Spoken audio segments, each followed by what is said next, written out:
All right, so let me ask you about Spurs then, the other team in North London. Well, they've done it differently. Well, they can win ugly. Is that a good thing or a bad thing? Well, they've done it differently, and I think it's no surprise if you were to look at some of the stats that across all parts of the statistical sphere, for those out there that love all this, is that they don't spend a lot of time in the opposing's final third. They don't tend to dominate a lot of the games. They're not bothered about that, but they still have that huge threat. An even bigger threat than they had last year, and a bit like Arsenal, a much beefier squad than they had last year. The type of football they're playing, to my knowledge, and I stand corrected, isn't a great deal different. They just, a little bit like Arsenal, have different...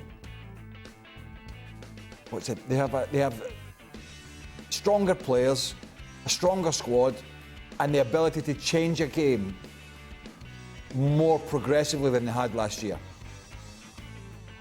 I still think that's enough to hover them around the top four, but not enough to go all the way. They've got some big options up front, though, now. And we're seeing, obviously, he's got choices up front. Conte has just how he wanted it. And it's big players as well, Shaka. Any of the big teams are not going to want to come up against those players, surely. Absolutely not.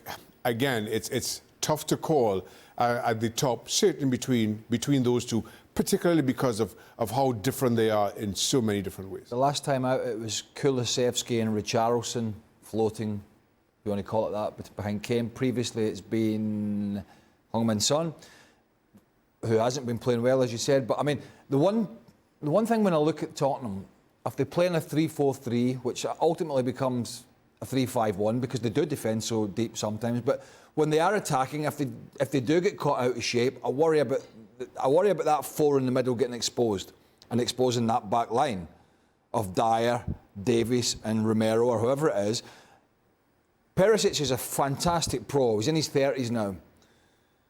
But he's not really a full-back, stroke wing-back. He's done a great job at several clubs doing that. And then you've got Bentancur and Højbjerg.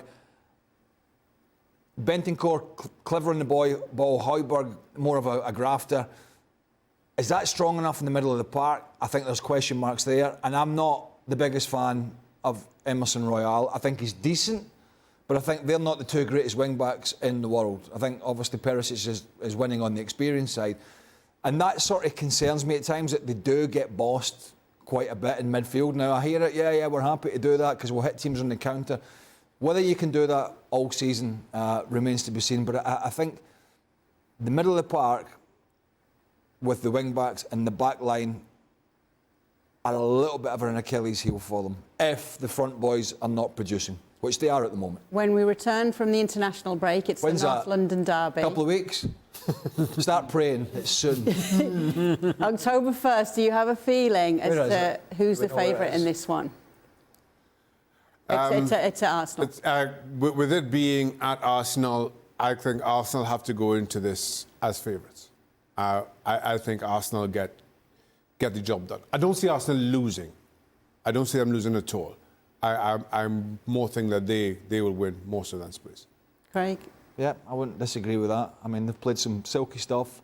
I've been impressed by the way they've done it. I think Spurs will obviously try and do it the way that I've just sort of explained. But I think Arsenal got a bit more about them this year. And, you know, even with Zinchenko out or whatever, if he wants to move him in the middle of the park, which he hasn't done, I don't think yet. Tierney, who's a £25 million player, a couple of years ago was a brilliant full-back. So I think at home you're expecting Arsenal. I would expect them just to edge it. I reserve the right to change my mind, though. Yeah. It's all right. We'll just say you said something different anyway. Yeah, knowing you. Thanks so much for watching ESPN on YouTube. And for more sports highlights and analysis, be sure to download the ESPN app. And for premium content and live streaming, subscribe to ESPN+.